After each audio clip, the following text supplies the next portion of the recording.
was going to say, yeah, obviously feel free at the end to shill Fidesium, your contract audits. Also, if anyone reaches out and they want to get you on board as an advisor, feel free to mention that as well.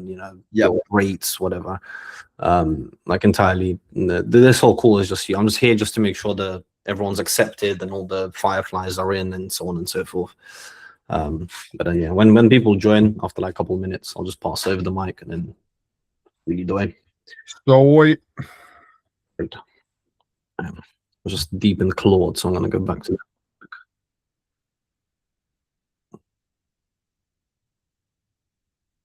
Hopefully we have more people than note takers. That'll be quite fun otherwise. Let's get back to this.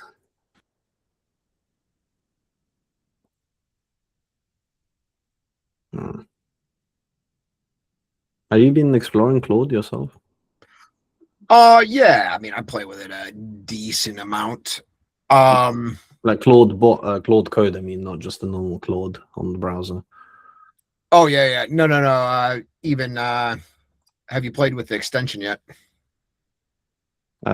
Haven't or have? Sorry. Have you played with the extension yet? Oh yeah. Well, yeah. We are. I have both Claude Code open and the Visual Studio Code to edit like all the MD files and stuff. But yeah, Dan's gone ham on it, and I'm just kind of catching up. Basically, before everyone tried to use the chats as a replacement to staff. Nowadays, you can just have staff. Like the main difference between the chatbot and Claude Code is that it connects to some sort of folder on your computer, and within that folder you can give it all the context about your employees, your clients, your tasks, your processes, everything. So now it just knows everything about your business. When you ask it to do something, it has all the context, and it's just infinitely better. So what's the point of hiring a marketing person when you have Claude who's going to do your research, marketing, posting, design? It's ridiculous. Yeah, there's ways you can set it up too where you don't have to waste the context window, and you can save yourself a bunch of tokens. You can just give it a knowledge base now. Like, that's great. What I've been playing with lately is just there is now an extension for Chrome. The extension has access to whatever you're on at the time. Okay. You can literally, so it can access anything, and it can like obviously interface with the browser. You can have it argue with customer support agents for you, which is quite good. Is it similar to Comet browser, Perplexity's browser? They have their own kind of agent built into the browser that can I have not played with that one. I've heard good stuff about Perplexity, but yeah, I played with it like a bit, but I have not messed with the browser. Yeah, no, fair enough. Hey, Lucas. Yeah, no, the browser's cool. It's just built in the agent within it, so it can. If you ask it to find your hotel in Cannes for EFCC, it won't just find it; it'll book it. Other than the Stripe window link to confirm the payment, but other than that, it's all it's all in there. All right. Well, I don't want to quote Charles for every single call, but I think it's 2 minutes past, so I think we may as well get started. I'll just keep accepting people as they go, but obviously the calls are recorded. And what we'll do as well is this recording we will upload onto a Google Drive and or maybe onto YouTube directly, just have it unlisted. And that link will be in the Notion database right next to the schedule on the right, so everyone can still see the lectures in case some team members can't join, or in case people come a bit later. But yeah, Bock, if you'd like to take it away, the floor is yours, good sir. Brilliant. So for people I didn't meet in the one-to-ones yesterday, my name's Greg Bock, multiple time exited founder, been in crypto since about 2017, exited my last company in 2020 to private equity. And so I think one of the reasons Alex had me on was over the years, knowing the lovely gentleman at Simplicity Group, I've talked a lot about all the horrendous and gigantic fuck ups I've made over my career. and a lot of the learnings from that. And he thought it'd be really useful for you guys to hear. Some of this is going to be pat. I think some of you guys are far enough along that you will know these things, but a lot of them just do bear repeating. It's very easy to get lost in the weeds, especially as fast as everything moves these days. You know, to enumerate a small stack of my larger mess ups is dealing with VCs, letting pref stacks creep into the round, you know, not having a good idea of round to value, the relationship in the runway that grants. Always good to keep an eye on. Chasing lucrative revenue, but flat or negative value to the company, right? I've seen a handful of startups do this over the years. If you're aware of it and strategic, you know, you can make it work, but it's one of the huge mistakes we made when we first went B2B. The cost of support, team bloat, all this kind of thing, and then vanity metrics and like staffing. So to give you an idea where all these problems came along, my last startup was a booking and reservation system. We started off B2C.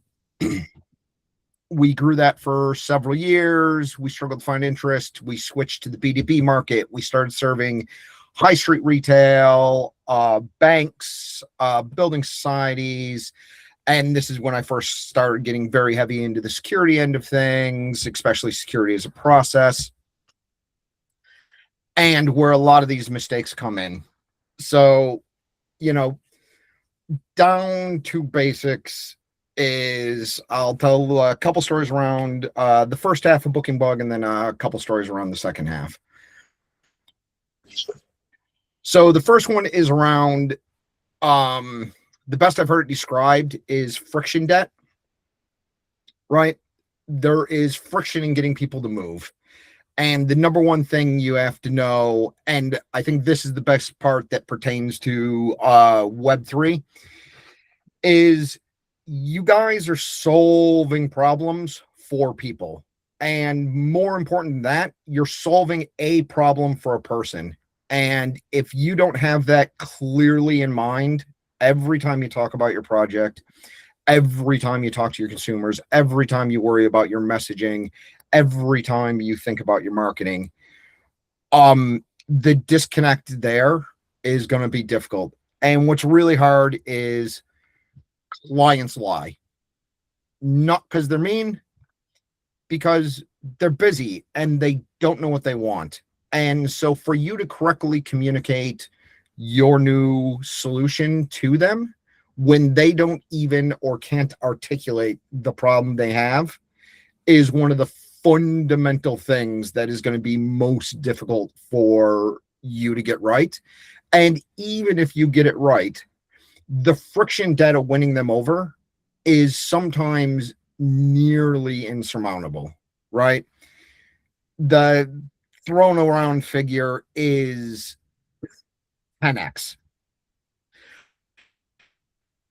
Pretty true. And if you had that in a single category, pretty easy to overcome, right? If you are 10 times cheaper and everything else is equal, easy sales. If you're 10 times faster, not as easy sale. It only matters if speed to delivery matters to them. Some people aren't in that much of a rush.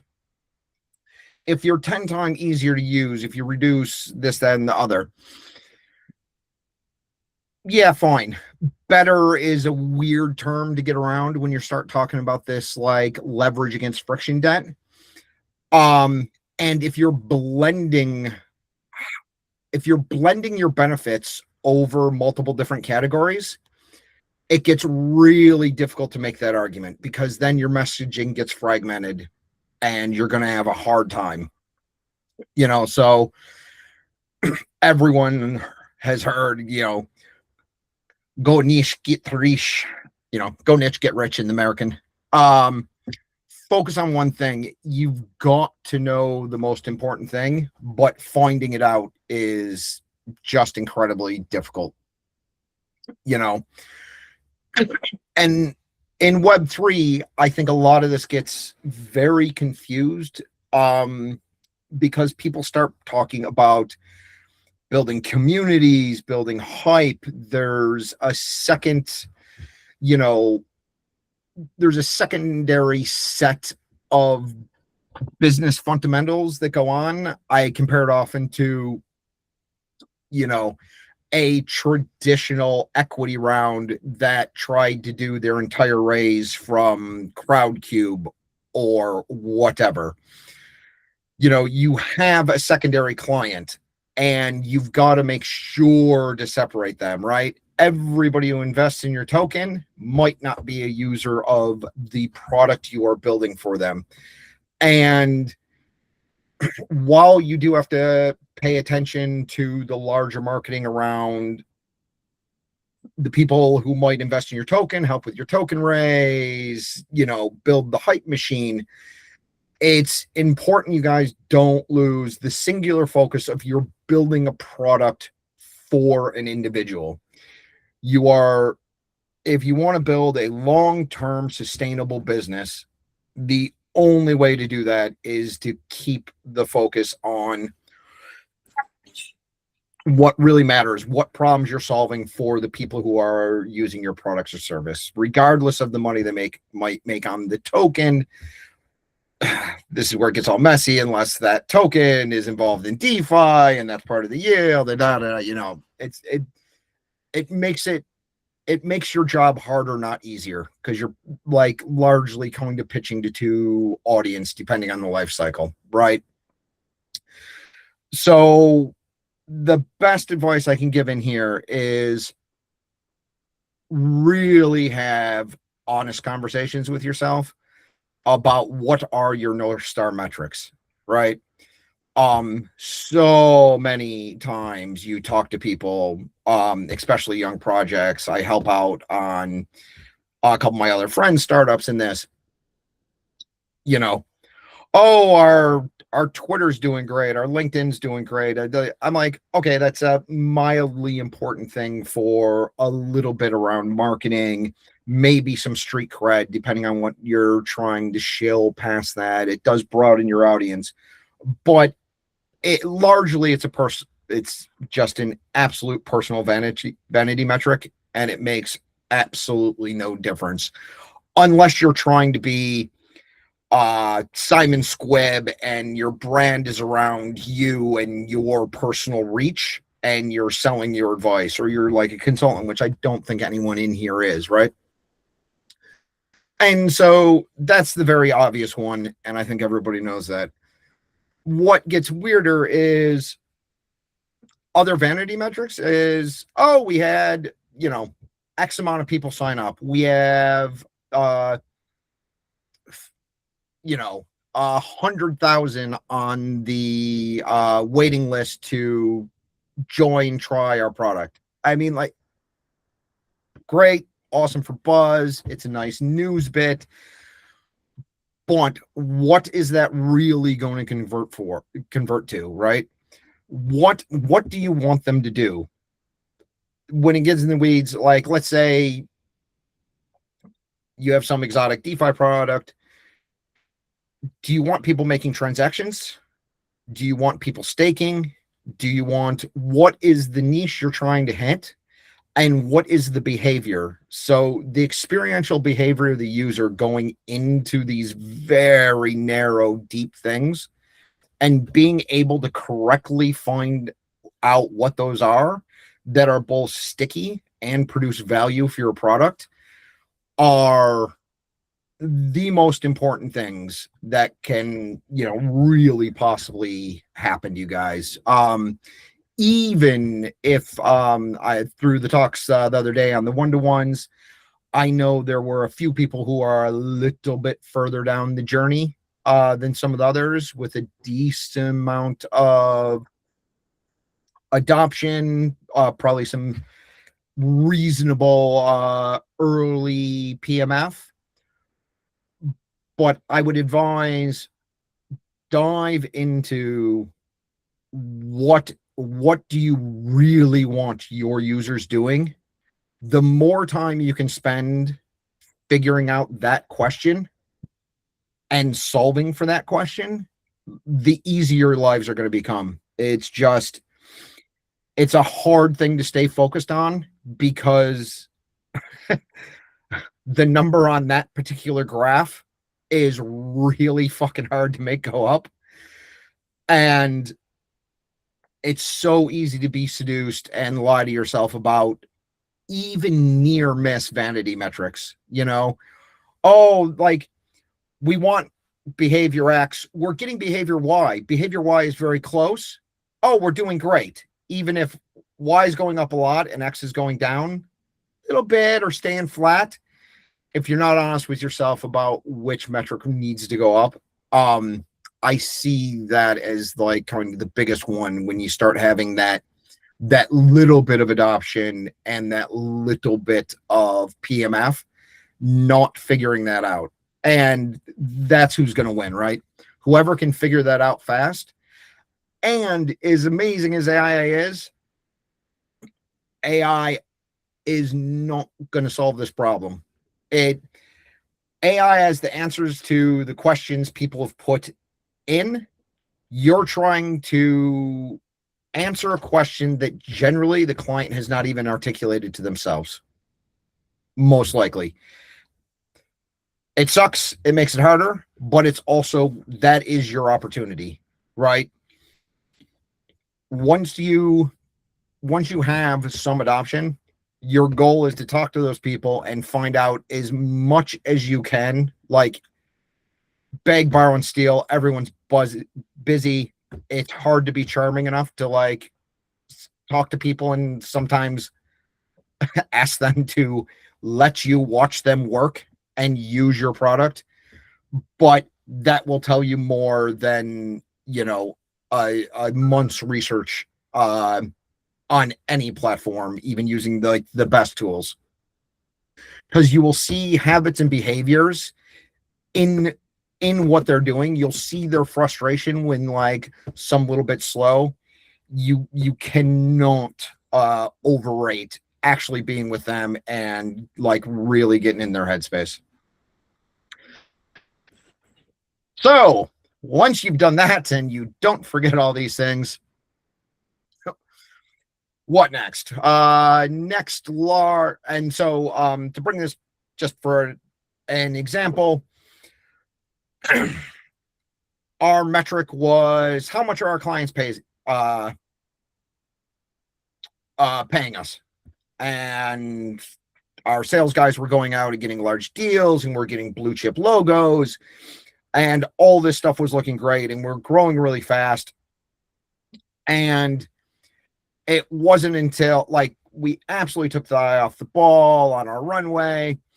And it wasn't until we like went back through and really undissected the whole operation of the business that we realized our sales guys were selling jobs or selling sets of services that once you took into the professional services we provided, the advanced hosting costs, the niche bits of the code base that we had to maintain, there were a couple of contracts that were in the millions, and we were still losing money until 3 years down the road, which was frankly unsustainable. And so that's what I'm talking about. And sometimes it's hard to pull out. So we, on one hand, we're optimizing for the correct metric, not vanity.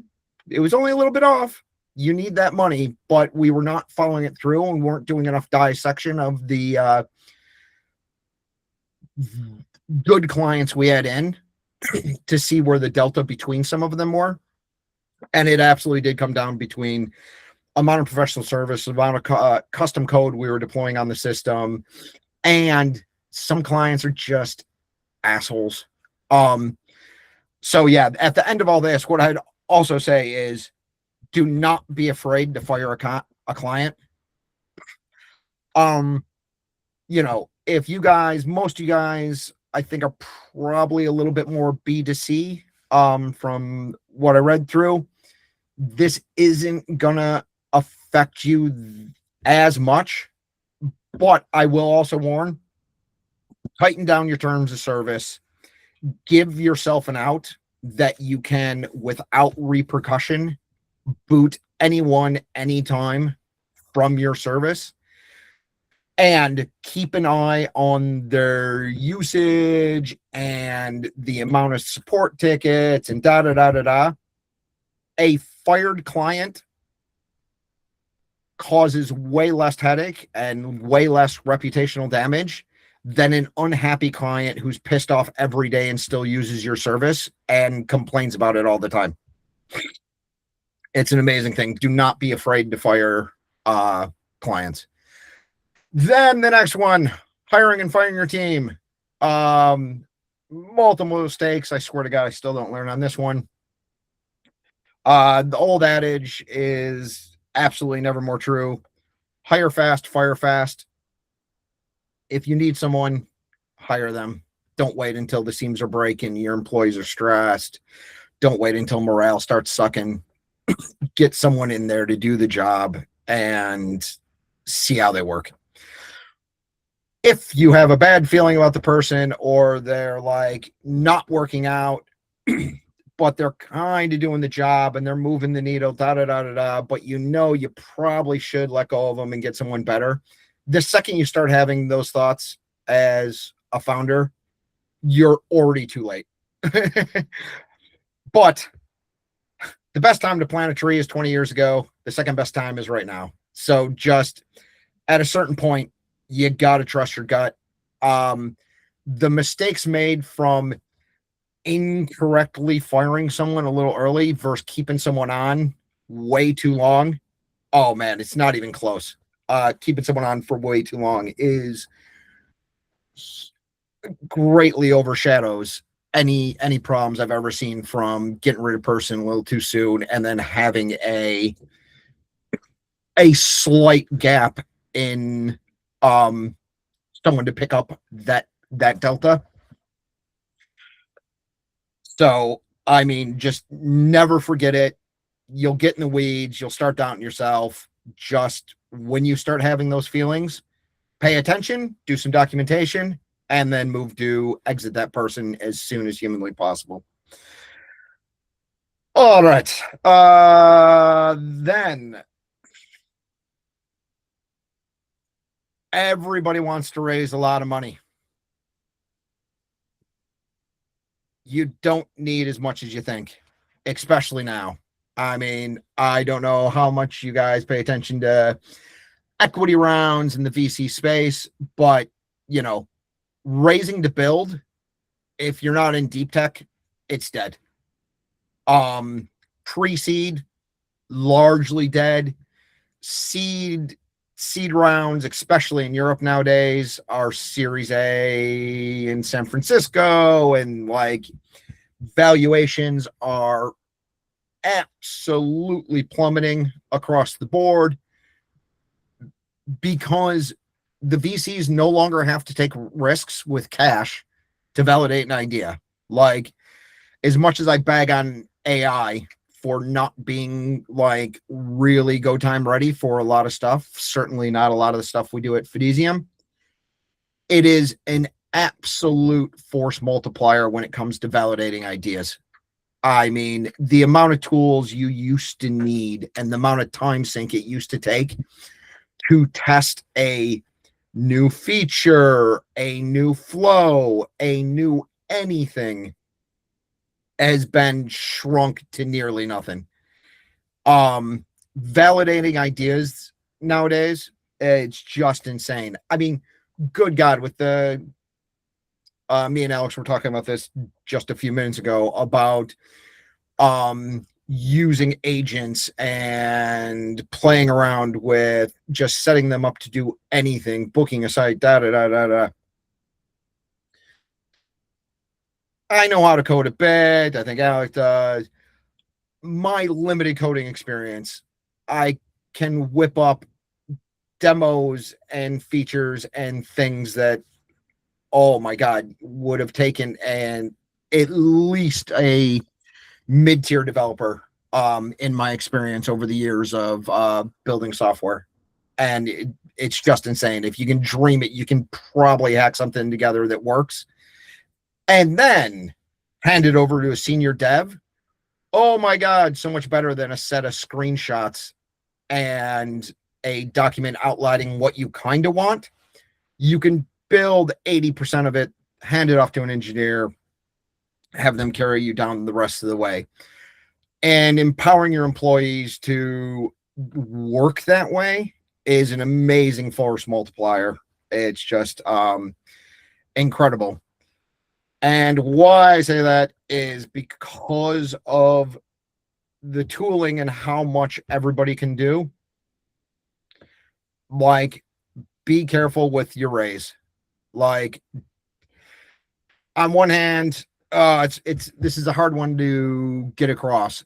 You want to shoot for the moon, but don't forget about the freedom that raising smaller brings you. Your overheads go down. Your runway might not be as long, but decisions made under constraint are generally much better decisions.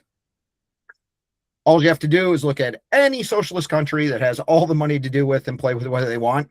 They make horrible fucking choices because they don't feel the pain of their mistakes. Acutely feeling the pain of your mistakes is a great reason to raise small and always be in some sort of kind of penny pinch mode until you have every problem in your business locked down and you can guarantee for the next 18 months, 2 years that $1 go in machine, $3 come out machine, and you're sure that process can scale linearly.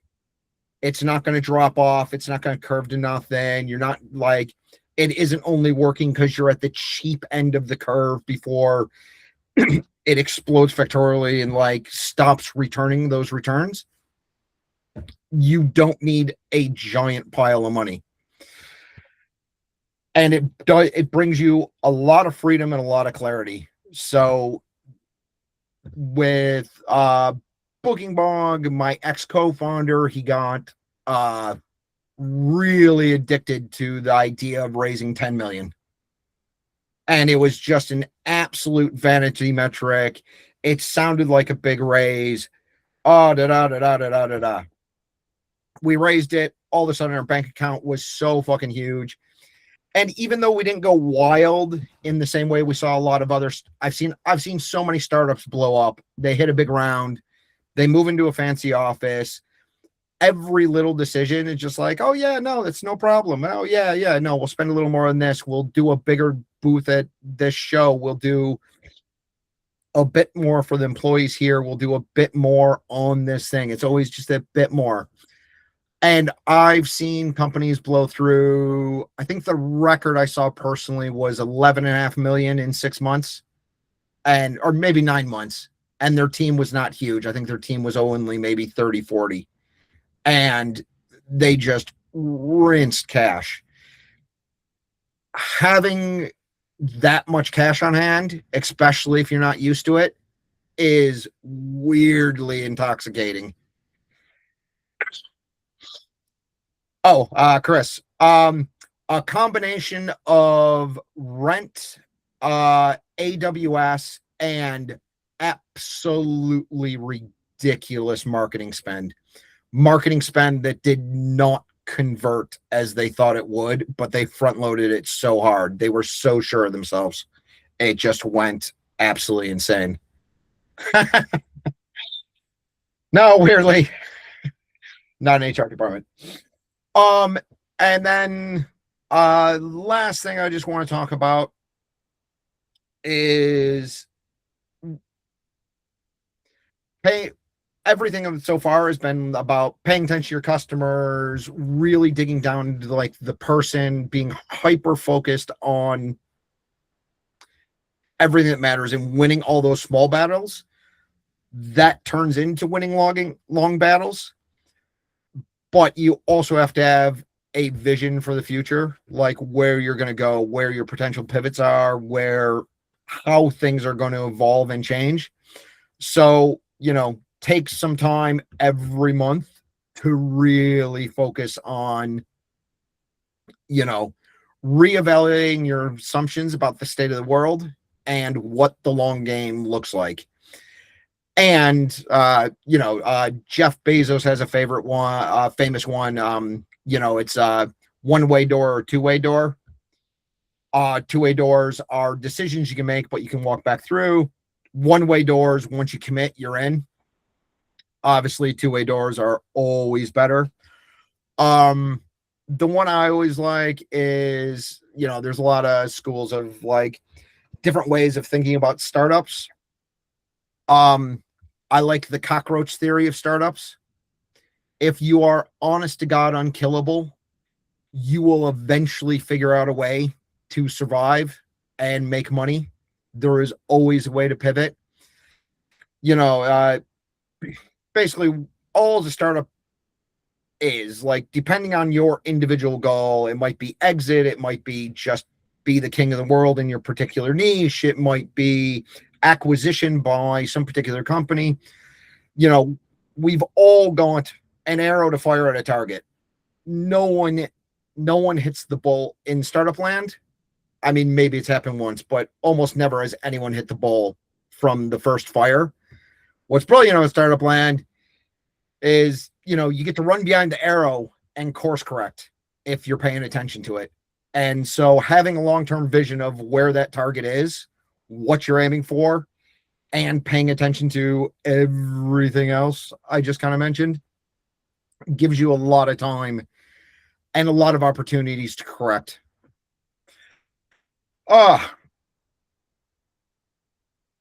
Yeah. So that's the broad topics I just wanted to cover. And then I thought, if anyone has any specific questions, knock them up in the chat or take over the mic. If you want to raise your hand, I'm sure Alex can turn you on and off or allow for that. Yeah, I think if everyone, you can just unmute and speak, I believe. If no one has a question, I have a couple that I want to ask, but I'll let the cohort ask first if there is anyone.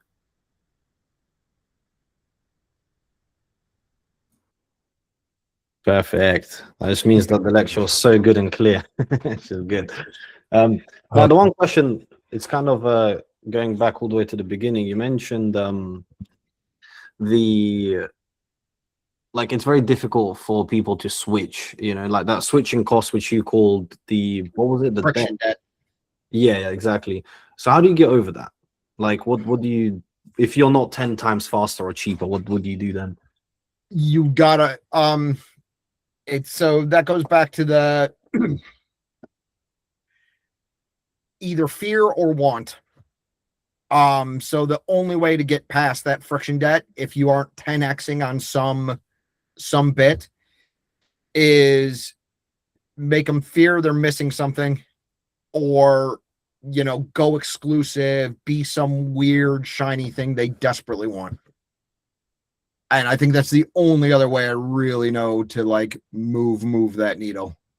But the fear and want don't work for every product. Some products to win, you just have to do a better job. All right. I think Dells was first. Go on, Dells.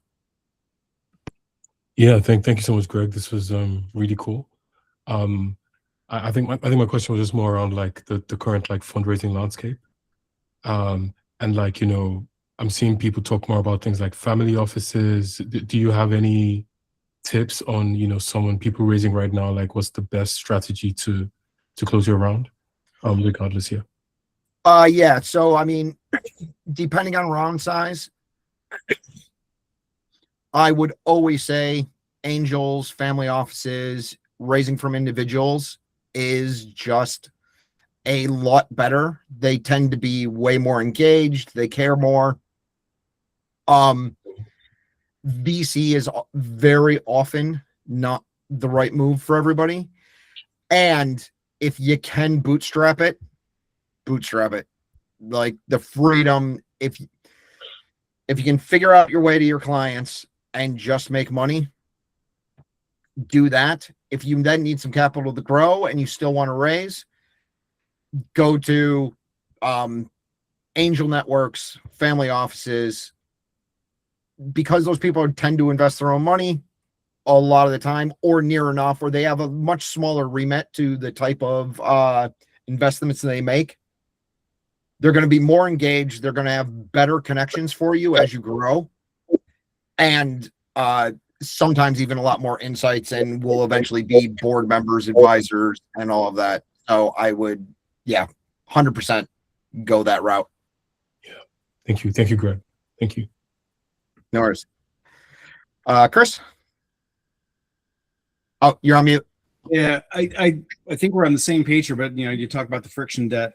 So many, particularly for engineers by background, you're thinking, oh, the better widget's going to sell. And would you agree? Like what I tell my team all the time is it's theme, team, and tech in that order.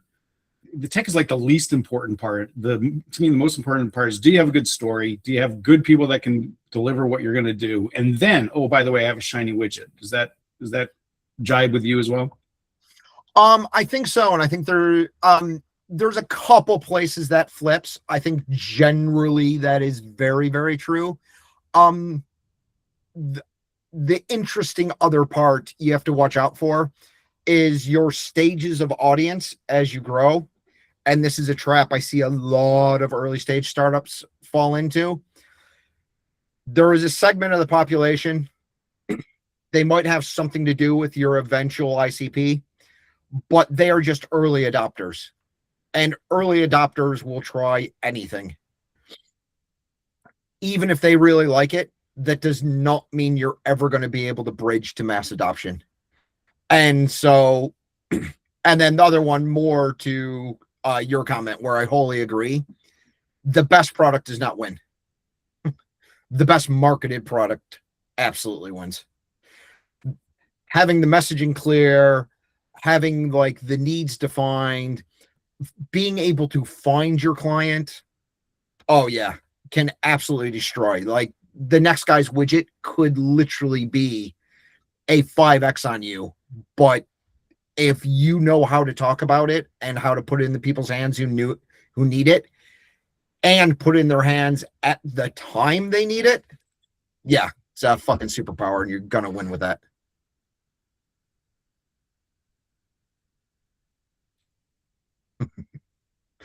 %. Okay, I think if there are no other questions, then we can probably slowly but surely start closing this off, I guess. Just so we don't have that awkward 2 minutes of silence when no one speaks. Yeah. Right. And you're just on camera trying to look formal. Yeah, no. If anything comes up to anybody after this call, believe my Telegram, I'm in the Telegram group. Absolutely. Feel free to shoot me a message. I will share my Calendly in there off the back of this. If anyone wants to have a chat or talk about anything or concerns. And then more over to that, Fidesium, security firm for Web3. We can help you across the board. We've been branching out in a lot more services lately. Our tooling is very strong, helps you develop faster, more secure code, keeps your code secure in between audits. And we are and we are getting a name as one of the better audit houses around. So anything we can help on that front. But if you just want to chat about work, business, bullshit, also feel free to reach out. Always happy to have a chat and just be a sounding board if any of you guys have a particular problem that I might have been through and you haven't seen yet. Just to attest to that, Fidesium are our go-to audit partners. We've worked with Hacken and Certic, but they're all... Fidesium, in our opinion, is better. to put it politely, by a very long margin, and also in particular for startups, also a lot more affordable than the ridiculous prices that Certic and Hack can charge. And then you also have just a quick note. You also have you kind of mentioned it loosely, like making sure your code is secure in between audits. Like you have like a platform or something, or how does that? Yeah, so the tooling we developed that allows us to deliver our audits a lot cheaper is because we have built a ton of detectors and scanners, and we've built them with traditional security methodology instead of AI. And why that's important is because security is all about high precision and being able to replicate results. Even when we played with the new, skills tree and Claude bot, it is very, very easy to see where it still has a long way to grow up. So that's problem number one. Feed it the same smart contract, reorganize the functions, and you'll get a different set of results out of the AI audit, which is really, really, really bad. The next one is the amount of tokens it costs you to run, especially if you're doing deep dives and looking into a lot of this stuff. It's a lot more expensive. And the last one is AI is just not going to be able to reproduce some things like fuzzing. It eventually may be able to pull apart your contract and run some sort of formal analysis, but it's a ways off there too. So yeah, so what we did is we built that. We offer it as a platform. You can connect it directly to your GitHub. So as your developers are developing, every time they run a commit, all these checks, everything we consider important that we can program in, runs on your code to make sure your code is never in an insecure spot as far as that goes. And then what that means is then if you come to us for a manual audit on top, we know all that stuff, exactly that has been checked, and then we can move forward from a more advanced place. So we can often do it much quicker and much cheaper than some of the other guys. Now, we know for a fact in the background, they also have their own tools. They just don't tell you about it, and they don't pass on the savings. Yeah, and I think that's a very key thing. A lot of companies just wouldn't pass on the savings and just increase their profit margins, and then subsequently get complacent, screw it up, ruin their brand reputation, then die. But that's another story for another day. But no, thank you very much. Thank you very much, Bock. As I mentioned at the beginning, this lecture was recorded, so we'll upload this onto YouTube. And currently it'll be unlisted for the duration of the accelerator. Otherwise, what's the point? So it'll only be for the projects in the cohort, so you can listen to the whole thing again. As Greg said, his Telegram is he will message in the chat already. And yeah, thank you very much, guys, for joining. Tomorrow we have the lecture on personal branding, which should be also very good. And last but not least, yes, if you need anything smart contract auditing or related, then Fidesium is, in my opinion, the best, and truly supported by Simplicity. So thank you very much for joining, everyone, and we'll see you tomorrow or on Telegram. Thank you. Thank you, everybody. Thank you. Cheers. Bye now. Thank you.